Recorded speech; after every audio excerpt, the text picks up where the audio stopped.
बिस्मिल्लाहिर्रहमानिर्रहीम इय्याका नअबुदु व इय्याका नस्तईन अस्सलातु वस्सलामु अलैका या सय्यदी या सनदी या रसूलुल्लाह व अला आलिका व अस्सहाबिका या सय्यदी या सनदी या हबीबल्लाह।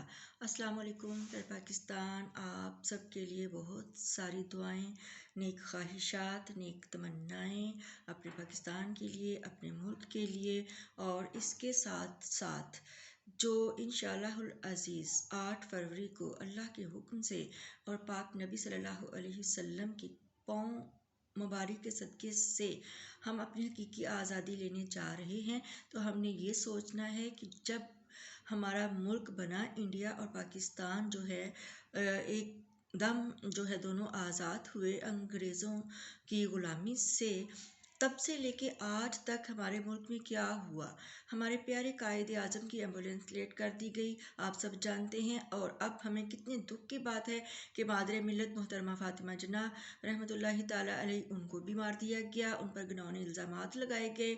हमारे मुल्क को हर आने वाले जो दिन है मुल्क को आगे ले जाने की बजाय इन्होंने अंधेरों में धकेला, जुल्म जबर और वहशत व बर्बरियत की तारीकियों में जो है वो धकेला। इन्होंने हर पाकिस्तान के उस इंसान को टारगेट किया जिन्होंने पाकिस्तान के लिए बेपनाह बेलौस खिदमात सर अंजाम दी। उसमें चाहे हमारे डॉक्टर अब्दुल कदीर साहब हों जिन्होंने पाकिस्तान को एटमी कुव्वत बनाया, आप सब जानते हैं उनका क्या हाल किया गया।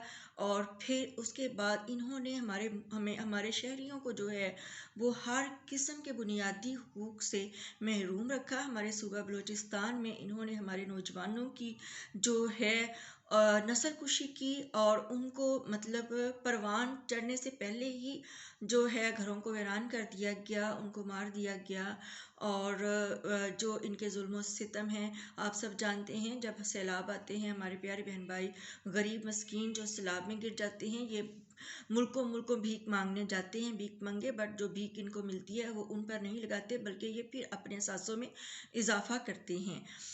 तो आपने ये सोचना है हम सब ने कि हमारे मुर्शद ने, हमारे जो हैं लीडर ने 28 साल लगाए हैं अपने, उन्होंने खून पसीना दिया है, अपना एक एक लम्हा दिया है, एक एक पल दिया है। और उनके संग जो है उनकी आवाम अल्हम्दुलिल्लाह रब्बिल आलमीन इस तरह से खड़ी है कि नबी पाक सल्लल्लाहु अलैहि वसल्लम के सदके और तमाम सहाबा इकराम के सदके जो हर बुरे वक्त में खड़े रहे अपने नबी के लिए, अपने दीन के लिए, अपने इस्लाम के लिए। तो ये सब चीज़ें हमने बर्दाश्त की हैं, हर जुल्म सितम हमने बर्दाश्त किया। इन्होंने नंगा किया हमें, माँ बहनों बेटियों को बर्दाश्त किया, जेलों में डाला बर्दाश्त किया, हमारे नौजवान मारे बर्दाश्त किया, जिले शाह को मारा बर्दाश्त किया, अशश्री भैया को शहीद किया बर्दाश्त किया। हमने हर तरह से इनके मजालिम को बर्दाश्त किया।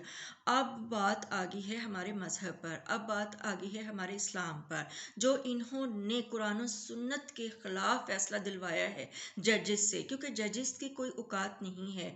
तो किसी की भी ना किसी सियासी जमात की कोई औकात है कि वो इतने बड़े पैमाने पर जाकर एक मुल्क को इस कदर डैमेज करने की कोशिश करे कि उस मुल्क के मज़हब को ही तब्दील कर देने की कोशिश करे। अगर एक आयत मुबारका को तब्दील कर दिया गया तो गोया कुरान मजीद हमारी जो किताब है माअज़ल्लाह वो शक में पड़ गई। हम इंशाअल्लाह अल्लाह के हुक्म से अब हमारा जो मुकाबला है वो इस तरह से है कि अब हमने ना अपने लीडर के लिए निकलना है ना बुशरा बीबी के लिए निकलना है, क्योंकि वो दोनों मियाँ बीवी जो हैं वो सुरखरू हो गए हैं। हर सूरत में वो सुरखरू हैं, वो दुनिया में वो हयात रहें तो सुरखरू, वो शहीद हो जाएं तो सुरखरू। लेकिन अब हमने अपने जो है अपने इस्लाम के लिए निकलना है और अपनी कुरान मजीद की हुर्मत के लिए निकलना है और नामूस रिसालत सल्लल्लाहु अलैहि वसल्लम की हुर्मत के लिए निकलना है। वोट कास्ट करना है, अपने वोट की हिफाजत भी करनी है और इन जालिमों से जो है कभी भी किसी भी सूरत हार नहीं माननी इंशाअल्लाहुल अज़ीज़। थैंक यू सो मच प्यार पाकिस्तान एंड अल्लाह हाफिज़। अलैहिस्सलाहु बि अहकामिल हाकिमीन, अल्लाह के सिवा कोई हाकिम नहीं है। इन्नल्लाह अला कुल्लि शैइन कदीर, बेशक अल्लाह हर चीज़ पर कादिर है। رب انی مغلوب فانتصر، اے اللہ ہم مغلوب ہو چکے ہیں، ہمیں فتح عطا فرمائیے، اور انشاءاللہ فتح آنے والی ہے انشاءاللہ۔